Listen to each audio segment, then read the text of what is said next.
did most of the filming on my iPhone 5S. The whole class filmed on their phones, and we were surprised by how good quality the footage actually came out. And we learned that a lot of people who make short films actually do it on their mobiles. We only faced one problem when my phone got too full of storage, so we then had to use another members of the groups. However, theirs was an older phone, so the quality wasn't quite as good, but we ended up doing it on for the shrine scenes, so the grainy sort of look actually worked quite well. So yeah, the only thing that we do next time is make sure somebody has got something to film on that's clear enough of anything, so we've got enough storage to keep the consistency, because it only was by chance that it actually fitted in, whereas if we were doing it for something that was meant to be upbeat and modern, then the grainy sort of effect or the change of camera wouldn't work to our benefit at all. The tripod helped us keep all of our shots steady, and other than once we knocked it and we had to reshoot that bit, there was no issues with the tripod at all, and it was beneficial because we could have it at different heights. So when there's the pan of us walking across in the park, it was at a different height than it was when we filmed the candle. Then it was at quite a low height, so it all remained quite steady and we just kept the candle in focus. We used Adobe After Effects to create both of the idents. James actually did these on his own because he was the only one of the group that actually had Adobe After Effects.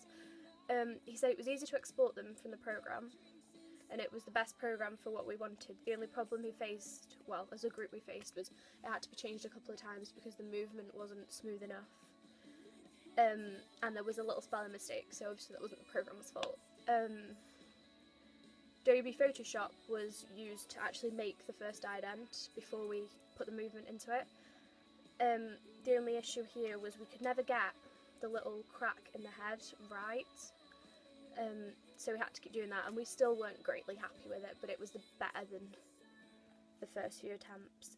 Final Cut Pro was what we used to edit the footage, and it was the first time our group had actually used the program to its full extent. The only thing we'd done was a preliminary task on it. So we actually ended up using all the features this time, and we spent a lot of the time experimenting, but we thought that really helped us, because we could see what different things do and what worked and what would work for like a different genre, because there's quite a few like comical sort of transitions, and obviously they wouldn't work for a thriller film. The good thing about the programme was when we were experimenting, it was very, very easy to undo something.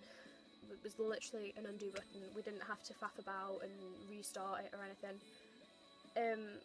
We learnt about the software as we went on, which I personally thought it made the process a lot more fun, because it wasn't like we didn't just go there and know exactly what to do. We had to mess about a bit, and I enjoyed it because we were doing editing, and that really interests me, and the programme was so simple to use when you knew what you were doing. So we got to a point where we could just log on and carry on and know exactly what we wanted to do next, and think, oh yeah, this effect that we found a few lessons ago would work brilliantly here. And I liked the fact that we could just chop and change as we wish. Like if we put something that wasn't set in stone, we could just remove it and get rid of it.